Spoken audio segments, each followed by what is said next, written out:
చిట్టి కథల పెట్టెకు స్వాగతం. ఈరోజు మనం చెప్పుకోబోయే కథ కోడలి భయం. రవిరాజుతో వివాహం జరగగానే కనకం అత్తవారింటికి కాపురానికి వచ్చింది. ఆ రోజే మామ చలపతి ఆమెతో, కనకం, మీ అత్తది చాలా కోపిష్టి స్వభావం. విసుక్కోకుండా ఆవిడ చెప్పినట్లు నడుచుకో అన్నాడు. అలాగే అన్నట్టు మౌనంగా తల ఊపింది కనకం. ఆమె ఓపిగ్గా ఇంటి పనులు చేస్తున్న కొద్దీ మరెన్నో పనులు పురమాయిస్తూ ఉండేది అత్త సూరమ్మ. కనకం కాపురానికి వచ్చిన 3వ రోజున ఆమె నూతి దగ్గర నుంచి బిందెతో మంచినీళ్లు తేవటం కాస్త ఆలస్యమైంది. అత్త సూరమ్మ చిరచరలాడుతూ గడప దగ్గరకు వచ్చి, కనకం, ఇంత ఆలస్యంగా నీళ్లు తెస్తే ఎలా? మరి గుడ్డలన్నీ ఎప్పుడు ఉతుకుతావు అంటూ గట్టిగా కేకలు వేసింది. ఆ కేకలకు భయపడి వణుకుతూ కనకం నీళ్ల బిందెను జారవిడిచింది. బిందె బాగా సొట్టపడింది. సూరమ్మ బిందెను పైకెత్తి చూస్తూ, నిక్షేపం లాంటి బిందె సొట్టపడిపోయింది గదే అంటూ చివాట్లు పెట్టింది. కనకం మాట్లాడకుండా అలా వణుకుతూ ఊరుకున్నది.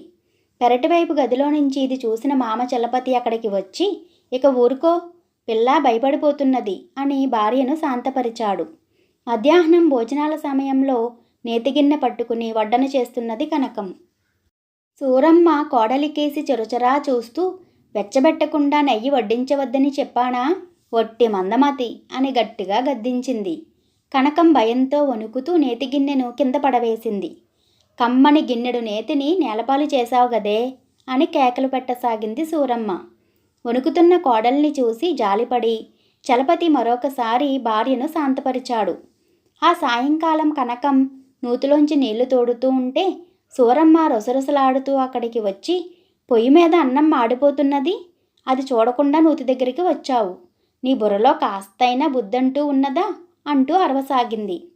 కనకం కంగారు పడిపోతూ బొక్కెనను నూతిలోకి జారవిడిచింది.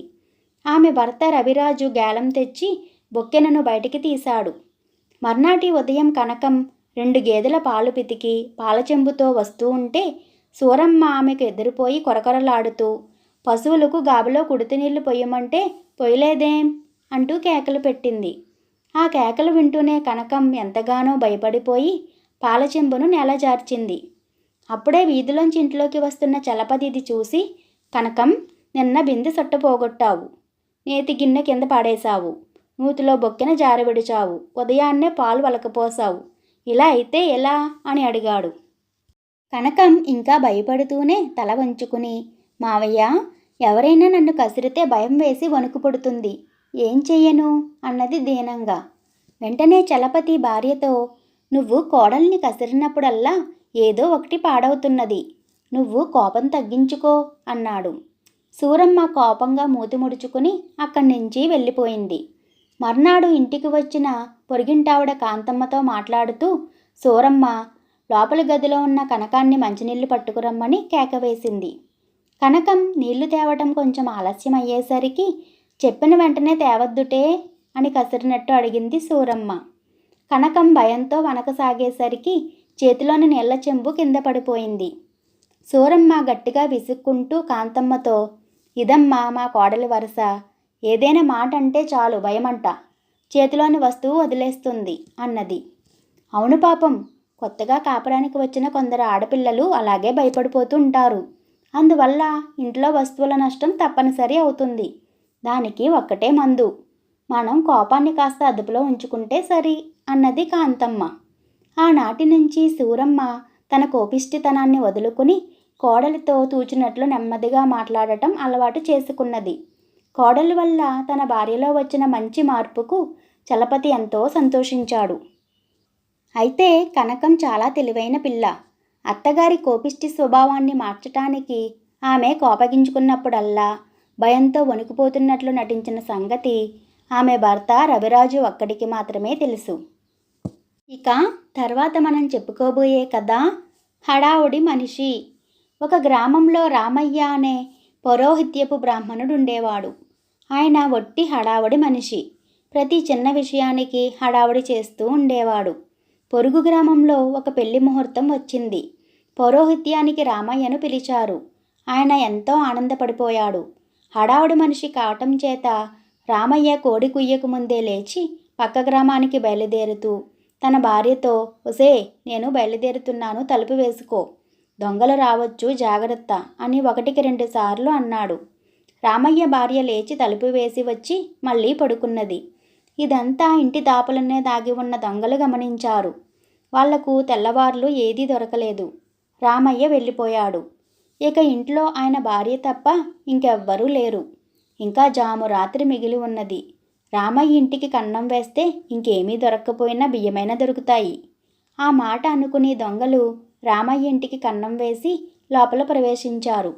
లోపల దీపం కూడా లేదు, కట్టిక చీకటి. అది మంచిదే, తమ పంట పండిందనుకున్నారు దొంగలు. ఇంతలోనే రామయ్య వెనక్కు వచ్చి హడావుడిగా తలుపు తట్టి భార్యను పిలిచాడు. భార్య మళ్ళీ తలుపు తీసింది. తలగుడ్డ మర్చిపోయాను అని రామయ్య తలగుడ్డ తీసుకుని మళ్ళీ బయలుదేరాడు. రామయ్య భార్య తలుపు గడియ పెట్టి వచ్చి మళ్ళీ పడుకున్నది. ఆమెకు కాస్త కునుకు పట్టడానికి వ్యవధి ఇచ్చి దొంగలు చీకట్లో బియ్యం బాన ఎక్కడ ఉన్నది తడివి చూసుకుని దాని పక్కనే ఒక గుడ్డ పరిచారు. బియ్యం అందులో పోసుకుని తీసుకుపోదామని వాళ్ళ ఉద్దేశం. ఇంతలో రామయ్య మళ్ళీ హడావుడిగా వెనక్కి వచ్చి తలుపు తట్టుతూ భార్యను పిలిచాడు. భార్య వెళ్ళి తలుపు తీసి, ఈసారేం మరిచారు అన్నది. సంచి మరిచాను, కాస్త వెళ్ళి తీసుకురా అన్నాడు రామయ్య. రామయ్య భార్య బియ్యపు బాన పక్కగానే వెళ్ళి వంకెనున్న సంచి తీసుకుని వచ్చి భర్తకిచ్చి తలుపు మూసింది. సంచి కోసం ఆమె వెళ్ళేటప్పుడు దొంగలు దూరంగా తప్పుకొని నక్కవలసి వచ్చింది. ఆమె కాలికి గుడ్డ తగలటము, దాన్ని ఆమె వంగి తీసుకుని వెళ్ళి కప్పుకొని పడుకోవటము వాళ్ళు ఎరగరు. ఆమెకు కాస్త కునుకు పట్టడానికి వ్యవధి ఇచ్చి దొంగలు బాణలో నుంచి బియ్యం ఎత్తి లోగడ గుడ్డ పరిచి ఉండవలసిన చోట పోశారు. బాణ దాదాపు ఖాళీ అయింది.